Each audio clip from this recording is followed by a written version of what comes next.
নমস্কাৰ সকলোকে। এয়া বাৰু কিহৰ পকৰি গম পাইছেনে? এয়া হৈছে অমিতাৰ পকৰি। দেখাত কিন্তু এনে লগা নাই হয়নে? এয়া যে অমিতাৰ পকৰি, কিন্তু এয়া আজি মই অমিতাৰ পকৰি বনালোঁ, অতি সোৱাদ লগা।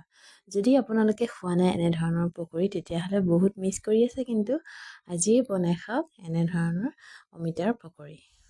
অমিতাটো দেখিছে, এয়া ধুনীয়াকৈ মই ধুই লওঁ, ধুই মেলি কাটি লগতে লৈছোঁ এয়া তিনিটা জলকীয়া আৰু এটা পিঁয়াজ লৈছোঁ, অকণমান একদম ধনিয়া পাতখিনিও ধুনীয়াকৈ ধুই মেলি সকলোবিলাক এনেধৰণে ৰেডি কৰি ল'লোঁ কাটি লৈ। পিঁয়াজ অকণমান লৈছোঁ, অলপ জলকীয়া আৰু ইয়াত হৈছে অমিতা মই এনেদৰে ধুনীয়াকৈ চালাড মৰা দি মাৰি লৈছোঁ আৰু অলপ ধনিয়া পাত কাটি লৈ সুন্দৰকৈ এনেদৰে এতিয়া মই সকলো মিক্স কৰি ল'ম। এয়া জলকীয়া অলপ লৈ, ধনিয়া পাত অলপ লৈ, অমিতাবোৰ এনেদৰে দি তাৰপিছতে অকণমান তাত মই বেচন দিম। বেচন দি আৰু অকণমান সোৱাদ অনুসৰি নিমখ দিছোঁ আৰু অলপমান দিছোঁ মই তাতে চ'দা।